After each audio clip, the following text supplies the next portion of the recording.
हरीलाल अपने 2 बेटों के साथ सुबह मवेशी चराने निकले। रास्ते में हथियारों से लैस लोगों ने मवेशी चराने की एवज में रंगदारी मांगी। मना करने पर हरीलाल के बड़े बेटे को गोली मार दी गई। वहीं दूसरा बेटा ले देकर जान बचाने के लिए भागा। हरीलाल की तरह विधि चंद्र भी सुबह 6 बजे अपने बेटे के साथ भैंस चराने निकले थे। उनसे भी रंगदारी मांगी गई। धमकी भी दी गई कि अगर पैसे नहीं दिए तो हरीलाल के बेटी की तरह उन्हें भी गोली मार देंगे। तुरंत गोली तो नहीं मारी गई, लेकिन उन्हें अगवा कर लिया गया और 3 दिन बाद विधि चंद्र, उनके बेटे और एक साथी का शव मिला। बिहार के कटिहार की यह घटना तो 2 दिसंबर की थी, लेकिन 10 दिन बाद ट्विटर पर कटिहार नरसंहार ट्रेंड करता देखा। 4 लोगों की हत्या की गुत्थी और इस ट्रेंड की वजह क्या है, हम आपको इस वीडियो में बताएंगे।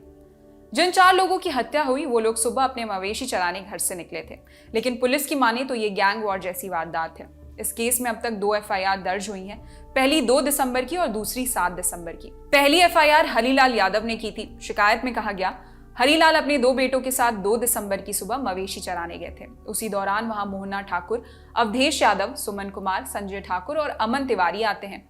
इनके साथ में करीब 15 अज्ञात लोग और थे। ये सभी हथियारों से लैस थे। इन लोगों ने मवेशी चराने के एवज में रंगदारी मांगी। मना करने पर मोहन यादव ने हरीलाल के बेटे अरविंद यादव को गोली मार दी। इसके बाद अवधेश यादव ने अरविंद को दूसरी गोली मारी। हरीलाल का दूसरा लड़का राजेश बचने के लिए वहां से भाग गया। दूसरी एफआईआर विधि चंद्र यादव ने की। इस शिकायत में कहा गया, विधि चंद्र सुबह 6 बजे अपने बेटे राहुल कुमार यादव के साथ भैंस चराने गए थे। इसी दौरान 10:30 बजे मोहना ठाकुर समेत 23 लोग वहां आते हैं। उन्होंने विधि चंद्र को कहा कि अगर यहाँ मवेशी चराने हैं तो प्रति मवेशी 2000 रुपए देने होंगे। विरोध करने पर मोहना ठाकुर के लोगों ने कहा कि अभी अभी अरविंद यादव को गोली मार कर आए हैं, तुमको भी मार देंगे। इसके बाद विधि चंद्र के बेटे राहुल यादव, ग्रामीण सोनू कुमार और काकू यादव को अगवा करके लेकर चले गए। 6 दिसंबर को तीनों के शव मिले। पुलिस का पक्ष जानने के लिए हमारे साथी सौरभ ने कटिहार के पुलिस अधीक्षक जितेंद्र कुमार से बात की। उन्होंने कहा, दोनों तरफ से कुख्यात अपराधी थे, आपस में गोलीबारी हुई थी, 4 लोगों की मौत हुई है। ये वर्चस्व की लड़ाई थी। जिस अरविंद यादव की मौत हुई है उसके ऊपर भी 20 केस थे। वो आम सप्लायर भी रहा है। इस मामले में 5 लोगों को गिरफ्तार कर लिया गया है। एसपी ने यह भी कहा कि कुछ लोगों ने सोशल मीडिया पर अफवाह फैलाने की कोशिश की, लेकिन हमने उनके खिलाफ भी कार्रवाई की है। वहीं इस मामले में बिहार के मधेपुरा से पूर्व सांसद और जन अधिकार पार्टी के अध्यक्ष पप्पू यादव का बयान भी आया है। उन्होंने कहा कि जो भी मोहना ठाकुर को मार देगा उसे 2 लाख का इनाम मिलेगा। तमाम आरोप लगने और एफआईआर में नामजद होने वाले मोहना ठाकुर का कहना है कि उसका इस केस से कोई लेना देना नहीं है, वो निर्दोष है।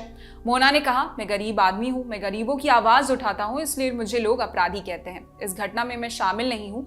जहां मैं था वहां से 10-15 किलोमीटर दूर घटना हुई है। अवधेश यादव और पिक्कू यादव के बीच गोली चली है, उसमें मैं कहां से आ गया? मुझे राजनीतिक साजिश के तहत फंसाया जा रहा है। जिस दिन यह हत्याकांड हुआ उस दिन मैं कुछ पत्रकारों के साथ बैठा हुआ था। जिनकी हत्या हुई है वो भी अपराधी हैं। मुझे तो खुद अपराधियों से डर लगता है। मैं किसी तरह की रंगदारी नहीं वसूलता। आज तक से जुड़े विपुल राहुल ने अपनी रिपोर्ट में बताया कि इस केस में एक एसआईटी का गठन किया गया है। एसटीएफ की टुकड़ियों को भी मंगवाया गया है। आईजी रेंज सुरेश चौधरी ने घटनास्थल का दौरा किया। उन्होंने पीड़ित परिजनों से मुलाकात भी की है। इस केस से जुड़े तमाम अपडेट हम आपको ललन टॉप के जरिए पहुंचाते रहेंगे। फिलहाल इस खबर में इतना ही। आपके लिए खबर लिखी थी हमारे साथी सौरभ त्रिवेदी ने।